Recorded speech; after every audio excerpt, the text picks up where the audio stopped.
everybody, Max here. Do you miss traveling? I know I sure do. Let me tell you something. When you're traveling and you're not like rich, there's only a few things you can spend money on. The local cuisine, which is gonna be the cheapest thing you can buy there, which is always great, and beer, okay? All those other drinks are usually more expensive. So, one of my favorite things to do when I'm traveling is try the local brews. There's a whole pandemic going on right now and we can't really travel to go drink beer in another country. But you can do the next best thing and get beers from another country in your country to drink and pretend like you are immersing yourself in their culture. And that's kind of what we're doing. Kiera's mom got me this pack of beer for Christmas. And as you can see, it contains beers of the world.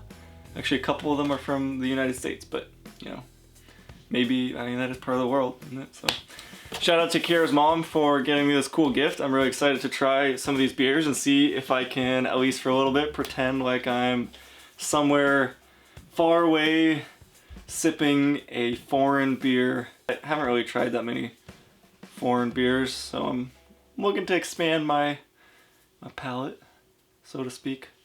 So we'll let you know what we think.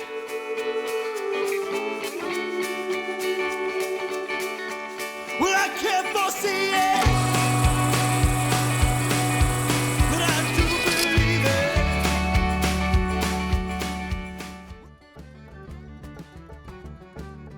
it. The first beer I'm going to be trying is from Ireland. It's Irish. It is a Smithwick's and Sons Ireland Irish Maid Red Ale. It's a red ale, everybody. It's a ruby red brew with a gentle hop bitterness and a sweet malt finish. It is 4.5% alcoholic content, so it's on the lighter side, brewed by Guinness & Co. Now, I'm generally not a huge fan typically of overly malty beers, however there's some that I really enjoy, like the Alaskan Amber, so we'll see how this goes. Should be fun. So typically when you're gonna be taste testing a beer, you should probably pour it in a glass, but I'm not really gonna do that with this because if I was to drink it in that country and I'm buying a bottle, if I'm a cheapo, I'm probably gonna be drinking out of the bottle.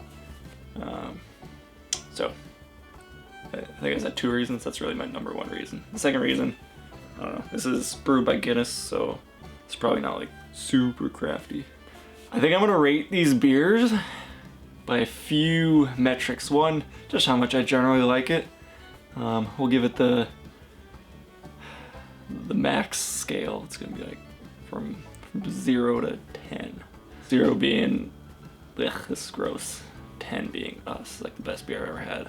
And I'm just probably gonna see if I can, I don't know, taste anything that I can share of note. I'm not exactly a beer expert. I do enjoy beer, and I like IPAs, so you know, I'm pretty cool.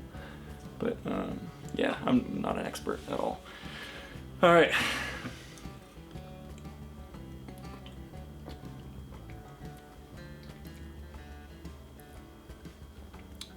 It's not bad. Definitely kind of smooth and malty. Yeah, it's pretty good. Pretty good. On the max scale, pretty good. Pretty good. I don't know. Probably have to drink the whole thing to figure out where I'm putting it, but it's not bad. It's not bad. I wouldn't say it's like quite on par with something like Alaskan Amber, which I feel like out of the beers that I know is the closest to this, but it's definitely a drinkable beer. What setting would you drink this kind of beer in? Ireland feels like it may be pretty cold, so I would probably be in a pub. It's probably raining. It's like cozy inside, but I'm still all soaking wet from being outside, and I'm just like, I need a beer. And this is what I'm drinking. Although, I would also, if I was in Ireland, I would definitely be trying some of the draft options, but if I'm just like on the budget and I've already tried some draft options, I'd probably be drinking this in in a pub at night. Hello, I'm making an appearance. I'm like in the corner of the frame here. It's okay. I'm gonna try Max's Red Ale. Tastes like beer. I was about to say, like, pretty much everything Kiera tastes like beer. It does have that malty kind of flavor. But it's not overwhelming malt that's bad. So it's actually pretty good. Like, this is one of those that's pretty good. It's kind of like Alaskan Amber that it's not over the top malty, but you can definitely kind of feel that. Agreed. The smoothness you get from it. If you're like me and you're not a huge beer drinker, but that's primarily what you drink and you don't really have a preference, this is pretty good. Yeah, I'm drinking about half, so give it like a... Man, I would have to like have a baseline. This thing I have no baseline, so I don't know what... I might have to wait, but right now I'm gonna give it a solid 6.5.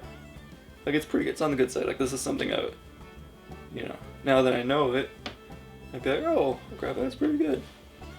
So, but yeah, that might change depending on how the other beers are like. Once I kind of establish a baseline, I have to go and revisit these scores. But just arbitrary scale, it's pretty good.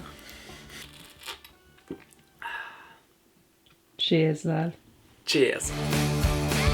When I sail off on my final journey, they bury me in the yard. Hey guys, Max again with another beer review from the World Market Beers of the World 9-pack. Today I have pulled out an Asahi. I think this is a Japanese beer because it says Japan's #1 selling beer, but it also says product of Italy, so I'm not quite sure what to think. I guess it's brewed in Italy, but I think it's got Japanese writing on it. I don't know, let's see. Asahi Super Dry is brewed to the authentic Japanese recipe to deliver its dry, crisp taste and quick, clean finish that complements all occasions. This distinctive dry taste is known as Karakuchi. Sorry if I mispronounced all this though. A taste we're dedicated to mastering by using only the finest ingredients and continuously advancing our brewing technology. Okay, it is 5.2% alcohol, which is still somewhat on the light side. You know, not too high, but starting to get up there. Let's see how she goes. This has been my hardest beer drinking, yeah, just because I can't just drink it right away. I gotta wait for all this camera work and stuff. But here we go, first taste.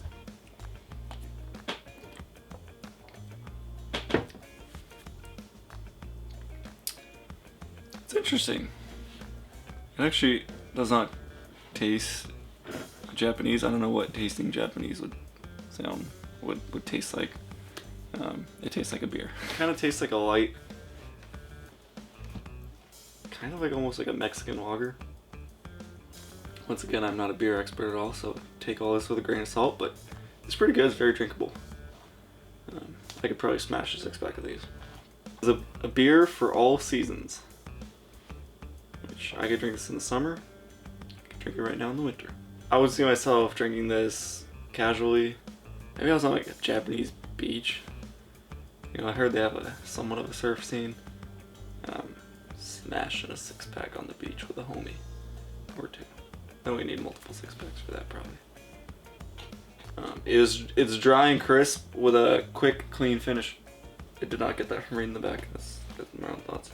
Supposedly, this is what they drink in Japan. I don't know. Tell me in the comments before. Is this like Japanese Bud Light or something? Are you guys like, this is not poggers? Like, it's hard to gauge on the quality because it tastes pretty good to me if I'm just sipping it. I might give it like a 6 out of 10. Hey everyone, I'm back. She's back. Tastes like a beer. It's better than yesterday, I think. You heard it here first, folks. It tastes like a beer.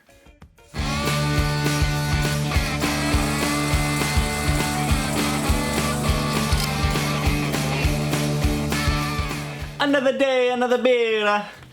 Welcome back. Today we have an Italian beer. By the way, apologies for that terrible impersonation. Hopefully I did not offend anybody.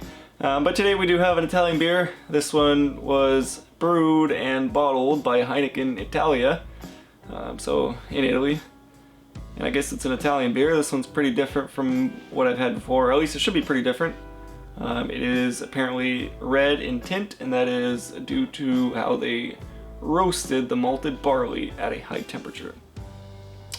So it'll be interesting to try. It's also 7.2% alcohol, which is the highest alcohol content so far, and also might be the highest in that box. I'm not really sure though. Did I pronounce the name yet? If I have not been able to say the name, it's because it's kind of a handful. It's a Birra Moretti La Rosa Doppelbock beer. I'm excited to try. It's a funky shaped bottle, so I noticed it's a little bit unconventional. Let's give her a taste.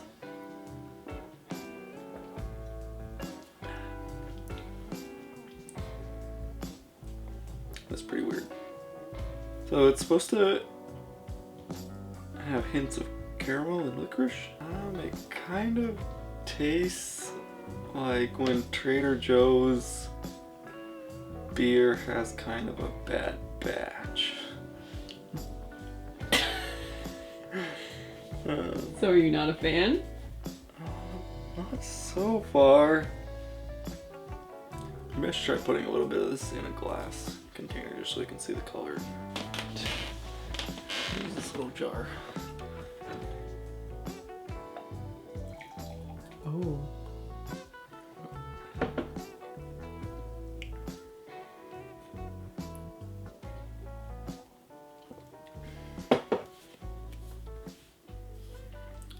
That's not too bad. I think people say when you're having beer, you should have it out of glass. Or at least, not a bottle, but like a pint glass or something like that. I guess really any open glass so that you get the aromas or whatever.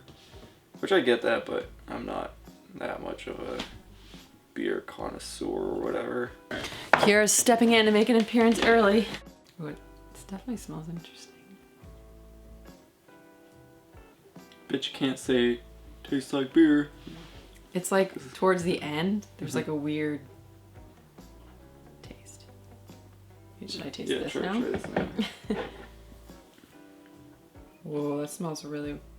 I don't really like how it smells actually. And that tastes way different out of this. Right? Kind of person that would drink this is someone into funky beers. Maybe not your typical ale or lager. You know, someone that kind of enjoys a different flavor to their beer. Drink this in a mountain range and it's snowy, it's winter, it's cold, and I'm inside by crackling fire. And then I'd be sipping this. Other than that, I don't really see myself drinking this anywhere else. I mean, honestly, I feel like it would go pretty well with that kind of setting. This is tough because this is the first beer so far that I haven't really liked. But I also want to be fair and not just be like, well, just because I don't like the taste doesn't mean that it's horrible. It's okay. It's drinkable, I guess. I'm gonna give it a 3 out of 10. Because I don't want to trash it. But it's just not my taste. I think that's it. Well, I can't foresee it, but I do believe it. We're back. This time, out of the beers of the world, we've got a Mexican beer, which is called a Cerveza. Fun fact, me and Kiera, or I should say Kiera and I, are learning Spanish right now, or trying to learn Spanish. And I like Mexican beer. I tend to like a good Pilsner, so I'm pretty excited to try this. It's pretty light, 4.7%. It's called Bohemia. Looks like a fun, light beer. And with this Mexican beer, we have some tacos from a local place. So it should be pretty tasty. Let's crack into it. There's a gram of protein in this. Nice.